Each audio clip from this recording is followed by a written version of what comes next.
As dramatic as it sounds, it hurts when a franchise that you spent so much time with and built so many wonderful memories with is unceremoniously killed off or put on ice. Mass Effect, Sly Cooper, Prototype, Command & Conquer, Perfect Dark, Banjo-Kazooie, Deus Ex, F-Zero, the list is long and often not very pretty to look back on.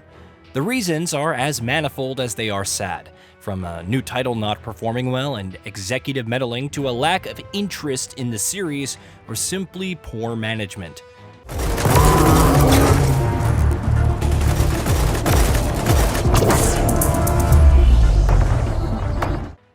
And yet, if the past few years have proven anything, it's that you can never keep a good IP down. Though technically a prequel, Gears of War E-Day returns horror themes that defined earlier entries. Despite the development hell of Fable Legends, a new entry in the series by Playground Games appears closer to a reality than ever, even if there's so much that we've yet to see. Even Metal Gear Solid and Silent Hill, once thought dead and buried alongside whatever sense Konami had as a development studio, emerged with some stellar remakes and Silent Hill F. Then there's Ninja Gaiden 4. Keep in mind that before this, Ninja Gaiden as a franchise was still largely dormant. Sure, Ninja Gaiden Ragebound has been announced, offering a nifty throwback to the NES era. For all intents and purposes, Team Ninja was known now as the studio developing Nioh, Wo Long Fallen Dynasty, and more recently Rise of the Ronin. So imagine the shock when it not only announced a new mainline Ninja Gaiden, but also revealed it with one of the coolest looking trailers of all time. That too with gameplay, for crying out loud. For those who remember, Ninja Gaiden 3 pretty much eradicated any interest in the series in more ways than one. Hack-and-slash titles weren't exactly burgeoning in 2012, with all the biggest players more or less absent, barring, ironically enough, Platinum Games' Metal Gear Rising: Revengeance. For many, it wasn't just an opportunity to showcase Ninja Gaiden's appeal, but to keep the torch burning. Instead, it fizzled out from its repetitive gameplay, an iffy narrative, lame mechanics, a disappointing lack of challenge, and worst of all, the lack of dismemberment becoming one of the worst games of the year. It was a travesty, and worst of all, it wasn't even all that memorable.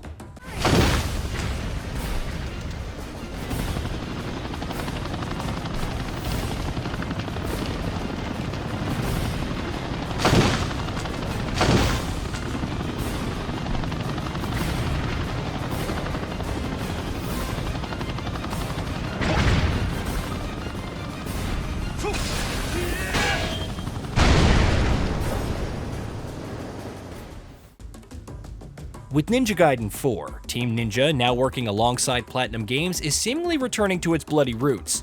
However, as the months went by, so too did the concerns. Enemies didn't appear particularly threatening or challenging for newcomer Yakumo. Ryu Hayabusa, confirmed playable, didn't seem to have much of a presence. Even the futuristic-looking setting of Tokyo, now corrupted by the husk of the Dark Dragon, was criticized for offering little more than open combat arenas and unremarkable-looking interiors. Some even criticized weapon switching, and how it had no place in Ninja Gaiden. There was still hype, sure, but you could tell that some, be the fans or not, weren't quite won over, and that's understandable. After all, when a franchise goes away for a long time and suddenly returns, the biggest fear among all else is getting hurt again. But I think many are underestimating just how much Team Ninja is catering to fans while paving the way forward. First and foremost, it addresses the combat, showcasing the sheer amount of depth in its systems thanks to the new Bloodraven form and Bloodbath kills. Then it showcased some of the amazing weapons that Yakumo would wield, from dual blades and a piercing rapier to a staff and giant shurikens, which could take on new functions in Bloodraven form. A massive bloody drill that explodes enemies? Yes please. Sure, Platinum's penchant for flashiness was obvious throughout. Look no further than grinding on rails while traversing from one destination to the next, narrowly avoiding oncoming trains. But the signature Ninja Gaiden challenge is still very much apparent.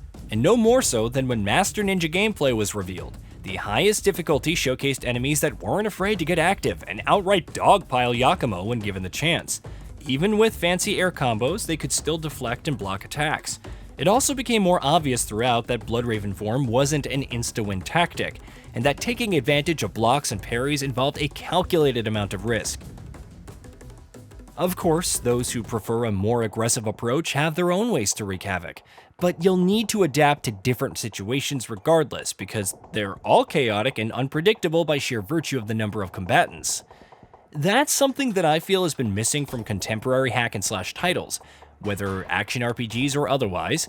That element of constant danger where a single enemy could just as easily take you down and just get decimated by Yakumo's attacks. Platinum's Yuji Nakao put it best when speaking to Automaton Media. What really stands out throughout the Ninja Gaiden series is how enemies are on equal footing with the player. They guard and they even use throws. Team Ninja's Masazaku Hariyama further added, "I think fairness between the player and enemy is crucial. Whether or not a death feels like it was your fault is a huge part of maintaining that sense of fairness." That element of mastery, of owning your offensive and defensive skills, lest you get overwhelmed and straight up die, is a core element of Ninja Gaiden. You can even activate Death Wish, which resets your progression, presenting an even higher mountain to surmount to achieve a deathless run. And it is very much possible if you truly embrace all the combat systems. Best of all, the experience is designed with that difficulty in mind. Hero mode may offer a means for new players to jump in without getting absolutely decimated thanks to auto-evade, auto-block, and auto-healing, but it doesn't dumb down the mechanics or ruin the fundamentals.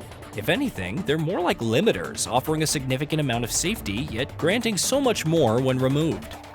Regarding other concerns, Team Ninja already confirmed that Ryu is present in a robust amount of content. Over half the story is focused on Yakumo, and with its total playtime running from 15 to 20 hours, that translates to more than a few hours with the Dragon Ninja. Keen on replaying the entire game as Hayabusa? There is the Chapter Challenge, which lets you do so, and vice versa, allowing you to take Yakumo into Ryu's missions, fundamentally changing how they'd play. Perhaps the most promising part of Ninja Gaiden 4 is that it isn't just returning to what worked in the previous titles. It's truly pushing the envelope for what's possible with its action, catering to a new generation but still firmly rooted in the past, even continuing the most intriguing story, that of the Dark Dragon. Everyone will have a different preference, of course, but I feel that this is what truly redeems the franchise. Moving ahead, taking the best elements of the franchise and presenting something new. Maybe it will be enough to redeem Team Ninja from its failures with Ninja Gaiden 3. Perhaps it'll showcase that Platinum Games, which is also in need of a hit, hasn't lost its touch. Regardless, if this year of the Ninja proves anything, it's that the franchise is on a hot streak, and Ninja Gaiden 4 is set to cap it off in the best way possible, while blazing a new trail forward. Hey, did you know that we at GamingBolt upload new videos every day? Stick around, drop a like, subscribe, and hit that bell. And let us know what kind of content you'd like to see in the future with a comment below.